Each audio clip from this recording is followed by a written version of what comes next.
सुषुप्ति जैसे मन बुद्धि को भी लाई चुका है, फिर वो वापस नहीं आता है। ऐसा योगी को भी नाथ मरा वर्तते बढ़ता है, लेकिन सुषुप्ति अवस्था से हर दिन जबरदस्ती वापस आना पड़ता है हमको। इसलिए वो सुषुप्ति अवस्था भले ही स्वरूप आनंद ही, लेकिन वो मोक्ष का अवस्था नहीं, वो अज्ञान बीज रहता है, वो कारण शरीर रहता है। इसलिए और एक श्लोक से बता रहे कि ब्रह्म बुद्धोपनिषद में मन एवं मनुष्याणां कारणं बंध मोक्षयोः बंधाय विषयासक्तं मुक्ते निर्विषयं सुखम् अतः विवेचन शून्यस्य मनसः शरीरादि संसक्तत्वम् आत्मनः संसारवादि मग्नत्वम्। सीधा पॉइंट पे आ गए। इसको होता है संसार में डूबना, किसको सीधा कहते हैं कि सब कुछ सब है मन है। देखिए हम लोगों का मन ही, अब देखिए हमको समस्या तो अब जो भी अनात्म वस्तु संसार में हम लोग विषय रूप में देख रहे हैं, सब जड़ वस्तु। जड़ वस्तु को इतना सामर्थ्य नहीं कि वो हमको दुख पहुंचाने का सामर्थ्य नहीं। जैसे दीवार है, ये कमरा है, वो हमको कभी भी आके नहीं डांटेंगे, हमको कुछ परेशानी नहीं करेगी। लेकिन इसके ऊपर हम लोगों के जो अहम और मम भाव है, वही संसार है। संसार का वर्णन अधिक ज़्यादा करने की जरूरत नहीं। हम लोगों को जहाँ तक अहम भाव और मम भाव रहता है, वही हमारे लिए संसार है। बस इतना ही। यदि मन को पकड़ लिया, पूरा संसार को मिट्टी में पकड़ सकते हैं। यहाँ पर मन एवं मनुष्याणां कारणं बंध मोक्षयोः, वही मन और बंधाय विषयासक्तं मुक्ते निर्विषयं सुखम्। एक ही मन है, एक ही मन बंधन का भी कारण है और वही मन मुक्त होने में भी कारण है। कैसे है वो नीचे बताएंगे, किस प्रकार का मन मुक्त करा सकते और किस प्रकार का मन। जैसे ऊपर बताया गया मन जो तीनों शरीरों में मैं कह के जो तादाद में करके रखा है, ऐसा मन को हम बंधन का कारण बन सकते हैं। और अतः श्रवण मननादि शास्त्रीय संस्कार संस्कृतम मनः यदा भवति तदा ब्रह्मशून्यम् आत्म यातात्म ज्ञानवाप्य भवति इति अविवेकी मनः शास्त्रजन्य विवेकवता मनसा उद्धरे अनात्मभ्यः अपनयेत्। जो श्रवण मनन निधिध्यासन से जो संस्कृत मन है, और अन्य जागों में भाष्यकर वर्णन करते हैं, श्रुति आचार्य संस्कृत मनसा एव अनुद्रष्टव्यम। मतलब जैसे शास्त्र आदि में भी आता है, आत्मावाणी द्रष्टव्य श्रोतव्य मंतव्य, वहाँ भी बहुत बड़ा चर्चा आता है। मतलब आप लोग तो अपना महावाक्य को ज्ञान वाक्य को विधि वाक्य नहीं मानते। हम लोग कर्मकांडी बोलते हैं कि जो भी वेद का वाक्य होता है वो विधि में ही तात्पर्य, क्रिया में ही तात्पर्य, उसको कुछ कराने में ही तात्पर्य। देखो आपका ही वाक्य में निधिध्यासितव्य तव्यत प्रत्यय है, मतलब करना चाहिए, मतलब श्रवण श्रोतव्य सुनना चाहिए, मनन करना चाहिए, मतलब ये भी विधि वाक्य ही है, क्रियापद ही बता रहे। फिर वहाँ व्याकरण में समझाना पड़ता है कि देखो तव्यत प्रत्यय दो अर्थ में होता है, योग्य अर्थ में भी होता है। मतलब हम लोगों का आत्मा सुनने योग्य है, मतलब श्रवण करना योग्य है, मनन करने के लिए योग्य है। ऐसा योग्य तो वहाँ तव्यत प्रत्यय क्या है, नहीं तो कर्तव्य मतलब करना चाहिए, ऐसे कोई क्रिया को बताने वाला पद नहीं है। वो वहाँ भी योग्य में हुआ है। इसलिए उस प्रकार का जो शास्त्र और आचार्य से संस्कृत जो मन है, वो मन हमको इस संसार से मुक्त करा सकते हैं। उसी को यहाँ बता रहे हैं। शास्त्रजन्य विवेकवता मनसा उद्धरे, मतलब वो श्लोक में उद्धरे आत्मना उद्धरे, दो आत्मा शब्द का उच्चारण हुआ है। एक आत्मान मतलब जो हमारा जो स्वरूप है, जो दूसरा जो आत्मना जो तृतीयांत में है, उसको मन लेना पड़ेगा। मतलब मन को भी आत्मा शब्द से कहते हैं। मतलब ऐसा शास्त्र और आचार्य संस्कृत मन से आप अपना आत्मा का उद्धार करो। इस प्रकार फिर तथा फिर उद्धार कैसे मतलब अनात्म अपने अनात्म वस्तुओं से अपना जो जहाँ जहाँ राग है, मैं कह के मेरा कह के बैठा है, उससे हट जाना है, वो नहीं।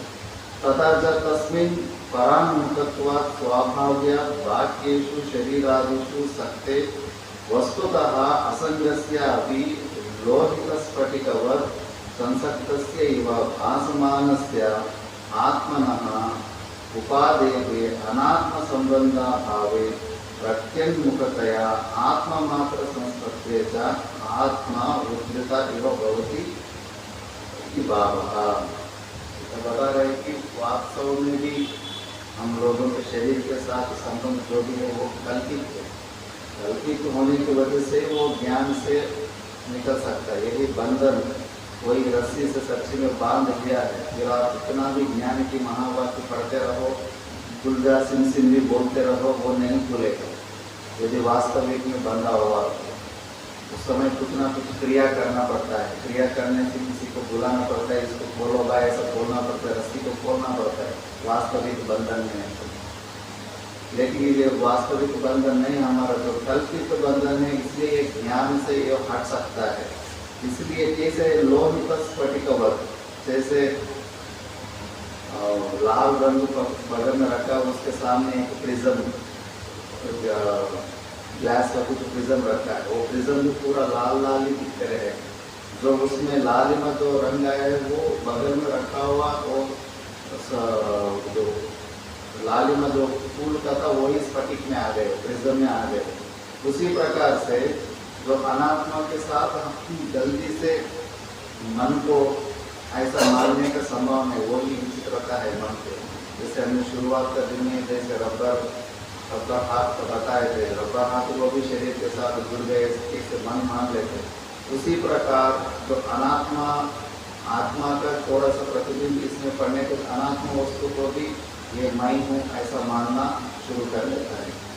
इसलिए उस प्रकार से फिर जब आप इसको समझेंगे, ज्ञान के द्वारा आप उसको उससे बाहर आ जाएंगे, अनात्म वस्तु से तादात्म्य छोड़ देंगे, फिर आपको आत्मा उद्धृता इव भवति, मतलब उद्धार तो पहले से उद्धार है, उसको तो कभी भी बंधन में आए नहीं। लेकिन हम लोगों को लगता है कि अब मैं मुक्त हो गया हूँ, ऐसा उद्धृता इव भवति इति भावः। ऐसा अभी जो ब्रह्माकार वृत्ति दर्शन, सम्यक दर्शन निष्ठा के लिए यदि चाहे तो उसको पर वैराग्य चाहिए। उस पर वैराग्य से ही हम उसको प्राप्त कर सकते हैं, ऐसे बताया। इसके बाद संन्यास लेने के बाद क्या करना चाहिए, ये भी बहुत अच्छा श्लोक है। योगारूढ़त्वं विशदयन्नेव श्रवण मनन निधिध्यासनानि संन्यास उत्तरकालिकानि सम्यक दर्शन निष्ठा वाप्ति साधनानि तावत् आह संन्यस्य इत्यादिना। अब उस योगारूढ़त्व को बारे में पूरा विवरण देने के बाद आपको जो मुख्य साधन है मोक्ष के लिए, असली साधन जो श्रवण मनन निधिध्यासनानि, संन्यास उत्तरकाली, संन्यास के बाद करने वाला चीज है। संन्यास इसीलिए लेते थे पहले, श्रवण मनन निधिध्यास अच्छी प्रकार से करने के। सम्यक दर्शन निष्ठा वाप्ति साधन, मतलब ब्रह्माकार व्यक्ति जब तक नहीं बनेंगे तब तक स्वाध्याय करते थे। तावत् आह संन्यस्य इत्यादिना, तो उच्चारण करेंगे। संन्यस्य सर्वकर्माणि भवबन्ध विमुक्तये यत्यतां पंडितैर्वीरैः आत्माभ्यास उपस्थितैः। संन्यस्य सर्वकर्माणि भवबन्ध विमुक्तये यत्यतां पंडितैर्वीरैः आत्माभ्यास उपस्थितैः। अन्वय इस प्रकार होगा। आत्माभ्यासे उपस्थितैः पंडितैः वीरैः भवबन्ध विमुक्तये सर्वकर्माणि संन्यस्य यज्ञताम, पंडित ही यज्ञताम, ऐसा भी कर सकते हैं। मतलब जो आत्मा ध्यान से उपस्थित है, आत्मा को जानने का इच्छुक जो मुमुक्षु लोग हैं, वो क्या करना चाहिए? पंडित ही भी रहे। पंडित ही मतलब परोक्ष ज्ञानवान यहाँ लेना पड़े। मतलब ये गहराई से श्रवण मनन निधिध्यासन करने से पहले भी वो लोगों को आत्मा अनात्मा का थोड़ा कुछ विवेचन है, पहले भी वो परोक्ष ज्ञान है। ऐसा पूरा बुद्धिमान लोगों को भावबंध विमुक्त है। इस भावबंध से मुक्त होने के लिए सर्वकर्माणि संन्यस्य, सब सर्व उपसर्ग लगा दे, मतलब सब कुछ भी नहीं बचना। स्वरूपतः सर्वकर्माणि संन्यस्य, संन्यास छोड़कर यज्ञता प्रयत्न करना चाहिए। अब इसी को टीका में देखेंगे। सर्वकर्माणि संन्यस्य कर्मकांडोक्तानि स्वरूपतः अपि परित्यज्य भवबंध विमुक्तये सांसारिक बंध निवृत्ति हेतुभूत सम्यक दर्शन निष्ठायै पंडितैः आत्म विषय का परोक्ष ज्ञानवृत्ति धीरैः वशीकृत बुद्धिभिः। मतलब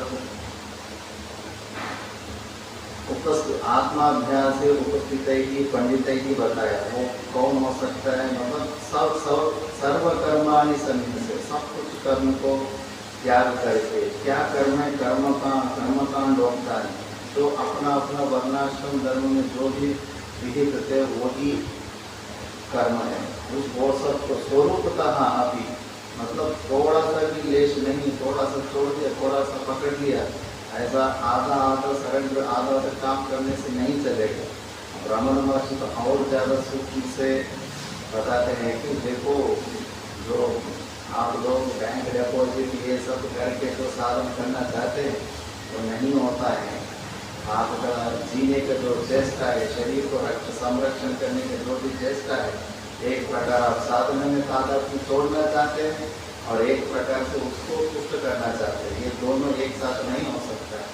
छोड़ना मतलब जीने का आशय, इस शरीर से और तादात्म्य संबंध रखने का आशा हर तरह से कंप्लीट छोड़ना चाहिए और थोड़ा कुछ भी नहीं बचना चाहिए। उस प्रकार इसलिए यहाँ भी टीकाकर जब भी संन्यास की बात है स्वरूपतः ऐसा बता दे। स्वस्वरूपतः अभी परित्यज्य भवबंध विमुक्तये सांसारिक बंध निवृत्ति हेतुभूत सम्यक दर्शन निष्ठाये। मतलब सांसारिक बंध निवृत्ति के जो हेतुभूत जो ब्रह्माकार सम्यक दर्शन निष्ठा तक का, उसके लिए पंडित ही, पंडित कौन है? आत्म विषय का परोक्ष ज्ञानवती, मतलब आत्मा का विषय में जो परोक्ष ज्ञान जिसको वो यहाँ पंडित शब्द से कहा गया। फिर धीर ही, धीर पुरुष लोग के द्वारा, धीर ही मतलब वशीकृत बुद्धि भी, मतलब अपना बुद्धि को जो वशीकरण किया है उसी को धीर कहा जाता है। उसी को प्रमाण भी दे कठोपनिषद। परांचिकानि व्यकृणत् स्वयंभू तस्मात् परां पश्यति नान्तरात्मन् कश्चित् धीरः प्रत्यगात्मानमैक्षत आवृत्तचक्षुरमृतत्वमिच्छन्। परांचित परमात्मा ने परांचिकानि व्यकृणत् स्वयंभू, पूरा जब सृष्टि का क्रम सृष्टि बनाने जा रहे थे, सब लोग अंतर्मुखी होते संन्यास लेके मुक्त हो रहे थे। अपना उनका कार्य ही नहीं हो पूरा नहीं हो पा रहा था। फिर उनको बहुत गुस्सा आ गया ब्रह्मा जी को। उन्होंने इंद्रियों को हिंसित करके बहिर्मुख कराया, अभी उनका संसार का विस्तार हो जाए।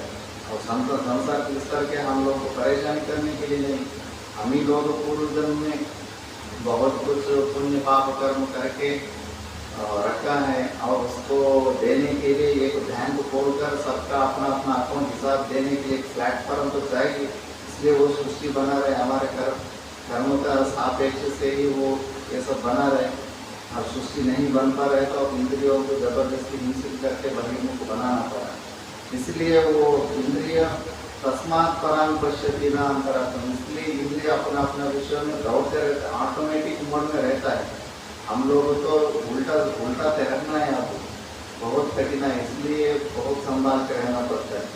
फिर कश्चित धीरः प्रत्यगात्मानमैक्षत, कोई एक दो बिरला ही कोई धीर पुरुषी अपना प्रत्येक मतलब इनर मोस्ट आत्मा को जानने का जो इच्छुक है, आवृत्त चक्षु, जो उल्टा ठहरने वाला आदमी, आवृत्त चक्षु अंदर देखने वाला है, अमृतत्व निश्चन मतलब अमृतत्व को मोक्ष को प्राप्त करने वाला कोई एक ही उस बुद्धि को इंद्रियों को अंदर की तरफ घुमा सकते हैं।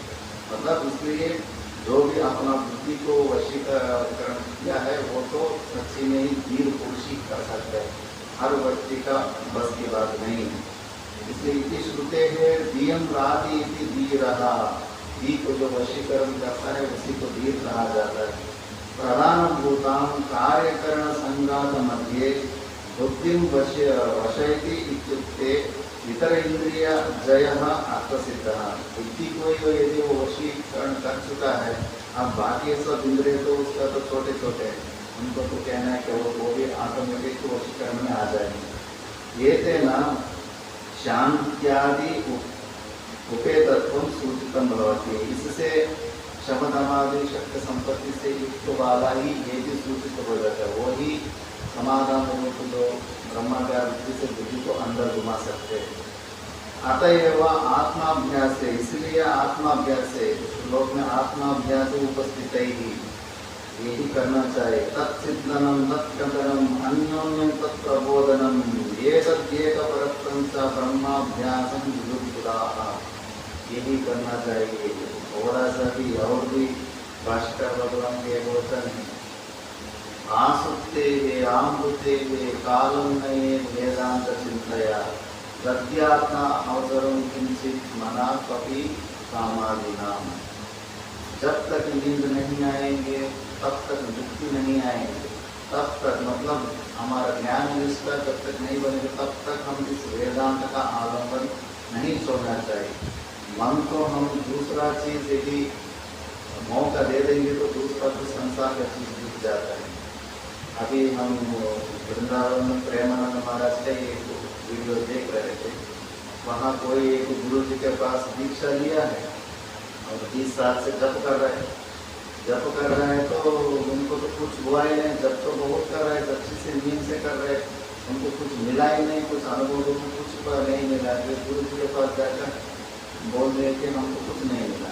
फिर गुरु जी ने बोला तो ठीक है, आप ऐसा करो, कल एक दिन, आज नहीं तो कल नहीं, आज एक दिन पूरा आप बिल्कुल कोई भी मंत्र को जप नहीं करना है, कल मैं आपको एक नया मंत्र दूंगा। फिर वो सोचा ठीक है, मैं ऐसा प्रयास करूँगा। फिर बस आधा घंटे के बाद दौड़ के आ गए, फिर बताया कि गुरु जी ये मुझसे नहीं हो पा रहा है, मैंने इतना 20 साल से मंत्र का जप ऐसा किया हूँ कि मैं ना चाहने पर भी वो अपने आप हो रहा है मंत्र। फिर गुरु जी ने बोला देखो बेटा, आपने बोला कि 20 साल से मंत्र जप करो, कुछ हुआ ही नहीं, आपको पता नहीं कि पूरा मन को वो आदत हो चुका है।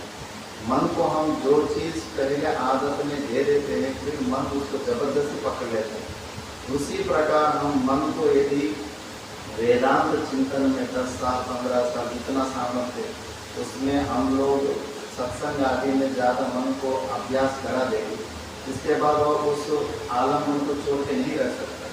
यही सबसे बड़ा फायदा है। अब संसार से बचने के लिए यही सबसे बड़ा फायदा है। हमने सुना था कि हमको जो विवेक पुराण पढ़ाए थे वो शिवानंद ऋषिकेश शिवानंद आश्रम में ब्रह्मचारी रूप में पढ़ते थे स्वामी विवेकानंद सरस्वती। जब उस समय पढ़ते समय वो ब्रह्मचारी थे और वो उनको पढ़ाई में मन नहीं था। उस समय छोटा महाराज जैसे बड़े बड़े से कुछ लोग थे कैलाश आश्रम में। फिर वहाँ का शिवानंद आश्रम में जो भी महात्मा रहते थे वो सुबह सुबह कैलाश आश्रम में पाठ के लिए वहाँ जाते थे, फिर अपना सेवा करते थे, अपना आश्रम वापस आते। हर दिन कोई ना कोई इस ब्रह्मचारी को टोकते थे, अरे तुम कम उम्र में आए हो, कैलाश आश्रम क्यों नहीं जाते हो, छोटा महाराज जी के पास क्यों नहीं जाते हो, डॉक्टर में क्यों नहीं पढ़ते हो। डॉक्टर में पढ़ने के लिए सब लोग प्रेरणा दे ही रहे थे, उनको बहुत गुस्सा आ रहा है क्योंकि उनको पढ़ने की इच्छा नहीं थी। वो सोचा कि आज मैं सीधा ही छोटा महाराज जी के पास जाके वाद विवाद करके मैं ये प्रूव करूँगा कि व्याकरण ना पढ़ने पर भी मुक्त हो सकता है। तो सीधा वहाँ से वाद विवाद करने के लिए गुस्से से आ गए और छोटा महाराज जी के पास सामने आके क्या महाराज जी व्याकरण नहीं पढ़ने से मुक्ति नहीं मिलता है क्या? ऐसे व्याकरण का क्या जरूरत है? देखा बिल्कुल जरूरत नहीं। साधन चतुष्टय संपत्ति चाहिए मोक्ष के लिए, व्याकरण की जरूरत नहीं। ऐसा बोले फिर इनको शाप हो गए। छोटा महाराज जी के नाम लेकर ये लोग मुझे जबरदस्ती व्याकरण पढ़ाना चाहते। महाराज तो कहकर उसके बिना भी मोक्ष हो सकता है। फिर वो महापुरुष के पास जितना भी विपरीत मन से जाएंगे उनके पास तो शांत हो ही जाता है। फिर इतना ही बोल के फिर उनको वहाँ से वापस जाने के लिए मन नहीं लगे, वहाँ ही बैठ गए। बैठ जाने के बाद बहुत आधा घंटे बाकी सब लोग आ रहे थे, बात करने के बाद आधा घंटे 35 मिनट के बाद फिर छोटा महाराज ने इनको बुला के बात किया। देखो बेटा, जो भी दुनिया में अपना अपना काम कर रहे हैं, सच्ची में बताओ कि उन सब जो लोगों को यदि संस्कृत नहीं आएंगे, व्याकरण नहीं आएंगे, उनका काम नहीं चलेगा तो चल सकता है?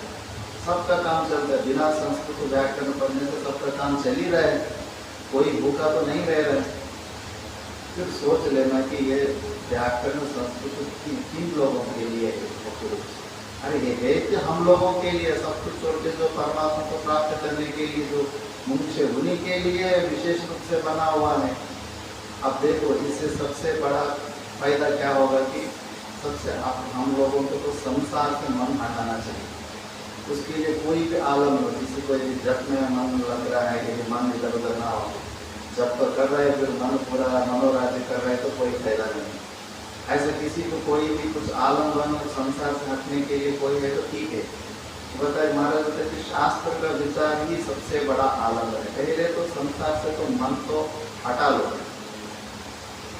वो कोई भी विषय है ना, उससे पहले मन को हटा के कुछ अच्छा चीज में लगाना चाहिए। जैसे मन ऐसा है कि एक जैसे बहने वाला नदी में कोई आप डैम बनाएंगे और पानी जाने के लिए कोई नहर कुछ नहीं बनाएंगे तो थोड़े समय रुकेंगे, इसके बाद धान को तोड़ के निकल जाएंगे। उसी प्रकार मन है, मन को एकदम जबरदस्ती रुकवाएंगे तो फिर थोड़ी समय तो रुकेंगे, इसके बाद बहुत जोर से फिर बहिर्मुख हो जाएंगे। इसलिए सबसे पहले मन को घुमाना चाहिए, उनको संसार का जो भी आलम्बन है उससे हटा के कुछ अच्छा चीज आलम्बन देना चाहिए। रमण महर्षि भी शिष्यों का ऐसा ही ये देते, उपाय देते थे। किसी को ऐसा ही काम वासना परेशान करते थे। फिर वो एक दिन जिसको परेशान कर रहा था, फिर उनको एक दोपहर के समय में एक पत्थर के ऊपर खड़ा कर दिया और बहुत तो गर्म लग रहा था उनको। फिर उस समय उसी उनको वहाँ ही पत्थर के ऊपर खड़ा होकर बातचीत कर रहा था। बातचीत करने के बाद 10-15 मिनट आता वो बहुत दर्द हो रहा था। फिर उनको उसको बाहर बुला के बता देकर देखो इतना समय आप गरम पत्थर के ऊपर खड़ा हुआ था, आपका मन आपका पैर को छोड़कर कहीं इधर उधर भागा ही नहीं। कोई विचार आया कि कोई गलत विचार आया क्या उस समय? नहीं, पूरा समय उसके भाव जल रहा था तो पूरा मन वहाँ ही था। मतलब पहले दूसरा कुछ जब मन खाली था फालतू की विचार आते रहते, इसलिए मन को एक अच्छा आलम्बन रखना चाहिए। उस प्रकार से मन को हम लोग कुछ अच्छे आलम्बन रखना चाहिए। इसलिए तत्चिंतनम तत्कथनम, इसी का विषय में आत्मा के बारे में अन्योन्यम तत्प्रबोधनम, एक दूसरे के बारे में हम लोग विचार करना चाहिए। इसके लिए सबसे सब पांडित्य अधिक होने का जरूरत नहीं, जितना हम लोग जानते हैं उसी को एक दूसरे के साथ हम विचार करना चाहिए। वादे वादे जायते प्रमोदः, ऐसे श्रुति वाक्य भी है। जितना हम लोग विचार करते रहेंगे, प्रश्न शंका समाधान प्रश्न उत्तर, इस प्रकार से एक दूसरे से हम विचार करते रहेंगे, विचार में और थोड़ा क्वालिटी बढ़ते जाएंगे। ये तब एक परपंच ब्रह्माभ्यासम विद्युतुदाह, उसी प्रकार एक वृत्ति से हम लोग इस ब्रह्माभ्यास को करना चाहिए। इसलिए श्लोक में जो आत्माभ्यास आया है वैसे उसी का भी श्रुति प्रमाण है। ये अभियुक्त युक्ति रीत्या अनन्य व्यापारतया श्रुतार्थम मनन तत्कथन परस्पर प्रबोधन रूप ज्ञानकांडोक्त व्यापारेषु उपस्थितैः वर्तमानैः विजातीय प्रत्यय तिरस्कार सजातीय प्रत्यय प्रवाह रूप निधिध्यासन अनुष्ठानेन यत्यताम् इति अन्वयः। इस प्रकार अनन्य व्यापारतया मतलब और कुछ अन्य व्यापार को छोड़कर श्रुतार्थ मनन कथन परस्पर श्रवण मनन निधिध्यासन से जो भी हम लोगों को निश्चय हुआ है वो कैसे है। विजातीय प्रत्यय तिरस्कृता, विजातीय मतलब जैसे पेड़ है, पेड़ का एक जाति है और प्राणी पक्षी आदि वो विजातीय भेद माना जाता है। और सजातीय मतलब जैसे पेड़ के अंदर आम का पेड़ नारियल का पेड़ नहीं, नारियल का पेड़ आम का पेड़ नहीं, मतलब वो एक ही जाति के अंतर्गत भेद है। और स्वगत भेद बोलते हैं, शाखा फल नहीं है, फल फूल नहीं है, फूल शाखा नहीं है, ऐसा अंदर अवयवों के अंदर जो भेद होते हैं। ये तीनों मतलब विजातीय प्रत्यय तिरस्कृता, विजातीय प्रत्यय को तिरस्कार करके शुरुआत में थोड़ा कुछ सजातीय प्रत्यय प्रवाह रूप निधिध्यासन अनुष्ठानेन, सजातीय मतलब आत्मा के अनुकूल ब्रह्माकार वृत्ति, वो भी थोड़ा सजाती माना गया है। बाद में वो भी साधन ही वो भी लुप्त होना चाहिए। रूप निधिध्यासन अनुष्ठानेन यत्यताम्, ऐसा हम प्रयत्न करना चाहिए। संन्यास लेने के बाद तो मुख्य साधन श्रवण मनन निधिध्यासन करना चाहिए। एतादृशस्य पुंसः सर्वसंकल्प संन्यासेन परवैराग्य अपरपर्यायं योगारूढत्वं सिद्धमेव मंतव्यम्। इस प्रकार का जो पुरुष होते हैं सर्व संकल्प संन्यासेन, सब संकल्पों का संन्यास के द्वारा परवैराग्य अपर पर्याय योगारूढ़त्व, इन लोगों के अंदर योगारूढ़त्व तो सिद्धि ही जानना चाहिए, ऐसा कह दिया। और आगे का श्लोक का भूमिका आ रहा है वो हम कल देखेंगे। और थोड़ा समय में और थोड़ा देखना। इस प्रकार अभी हम बताएं कि संन्यास के बाद क्या करना चाहिए। फिर आगे का श्लोक का भूमिका आ रहा है। ननु यावत् जीवम् अग्निहोत्रं जुह्यात् यावत् जीवं दर्शपूर्णमासाभ्यां विजेता अहरहर संज्ञाम् उपासीता कुर्वन्नेवेन कर्माणि विधिविशेषतं समाः इत्यादि श्रुतिभिः यावत् जीवं कर्मणः कर्तव्यत्वेन चोदितत्वात् सर्वकर्म संन्यासे श्रुति उल्लंघनम प्रसज्जेता इति चेत्, मतलब पूर्व पक्ष पूछ रहे आप लोग तो संन्यास्य सर्वकर्माने से बोलती है, श्रुति का वाक्य है यावत् जीवम अग्निहोत्रं जुह्यात्, जब तक तो जिंदा रहे तब तक अग्निहोत्र का भी कर्म नहीं करना चाहिए। यावत् जीवम दर्श पूर्णमासाभ्यां विजेता, दर्श और खुद एक ही का नाम है वो करना चाहिए जब तक जिंदा रहेंगे। फिर अहरहर संज्ञा उपासीता, हर दिन संज्ञा को करना है चाहिए। कुर्वन्नेवेन कर्माणि विधिविशेषतं समाः, 100 साल तक कर्म करना ही चाहिए। इतना श्रुति है। यावत् जीवं कर्मणः कर्तव्यत्वेन चोदितत्वात्, अंतिम समय तक तो कर्म करना चाहिए ऐसा बता रहे। आप लोग तो सर्वकर्म संन्यास से श्रुति उल्लंघनम प्रसज्जेता, श्रुति का उल्लंघन हो जाएंगे। फिर बता रहे थे आसाम श्रुति नाम अशुद्ध चित्त विषय, वो सब श्रुति व्यक्त नहीं होता है, वो तो अज्ञानी अशुद्ध चित्त वाले जो है उनके लिए वो सब कर्म का विधान किया गया। अतएव एवं कोई नान्यतोस्ति ना कर्म लिप्यते नरे, ईशावास्योपनिषद में इसी उपनिषद में बताया कि जो भी कर्म है वो ज्ञानी कुछ लोगों को वो मतलब लेप नहीं हो सकता। यदि ईशावास्य मंत्रेण नरे नरमात्र अभिमानिनी त्वयि इतः कर्म कारणात् अन्यथा अन्यो मार्गः कर्म लेपाभावः प्रयोजकः न अस्ति इत्युक्तम्। मतलब जो अशुद्ध चित्त वाला है उनके लिए वहाँ बताया गया है, जो ज्ञानी के लिए तो वहाँ बिल्कुल नहीं बताया गया। और भी प्रमाण दे रहे न कर्मणा न प्रजया धनेन त्यागे नेगे अमृतत्वमा नशुः।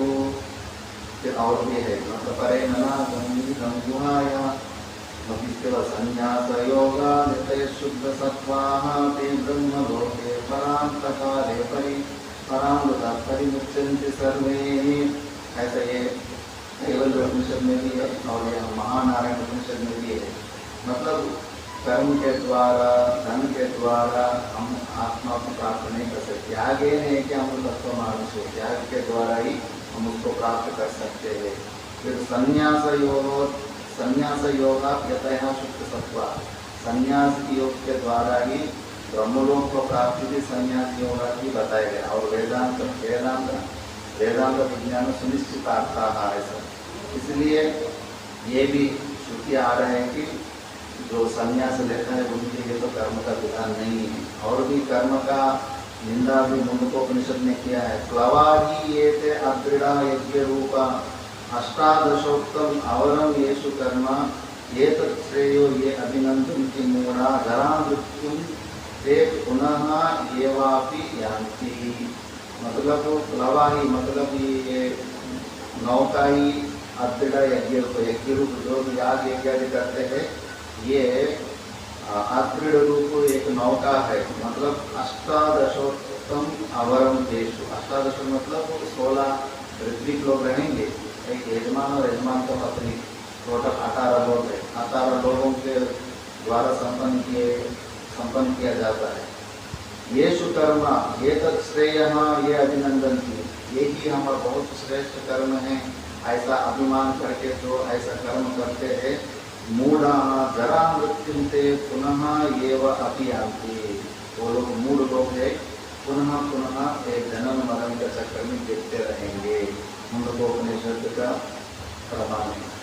फिर किमर्थाः वयम् अध्येष्यामहे, इसलिए जब सब कुछ मिथ्या ही जगत है इसलिए हम ये सब याग इत्यादि करना चाहिए, ऐसा भी श्रुति है। किमर्थाः वयम् इच्छामहे ऐतरेयोपनिषद इत्यादिना कर्म संन्यासस्यापि विहितत्वात् निंदितत्वात् च कर्मणः।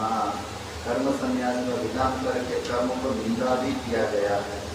और बाकी और थोड़ा कुछ भूमिका इसको हम कल करेंगे। ओम पूर्णमद पूर्णमिदं पूर्णात् पूर्णमुदच्यते पूर्णस्य पूर्णमादाय पूर्णमेवावशिष्यते। ओम शांति शांति शांति।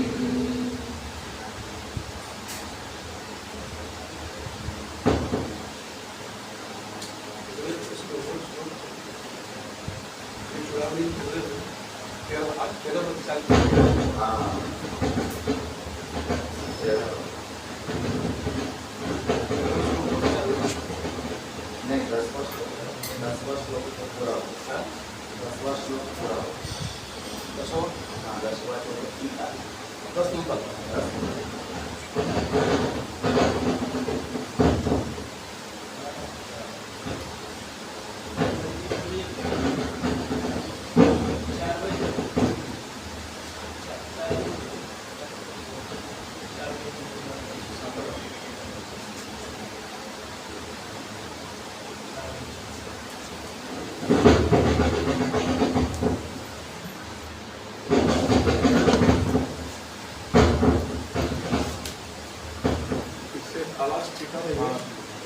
तो चेक किया है, हमको भेजे नहीं उसने किसने भेजा क्या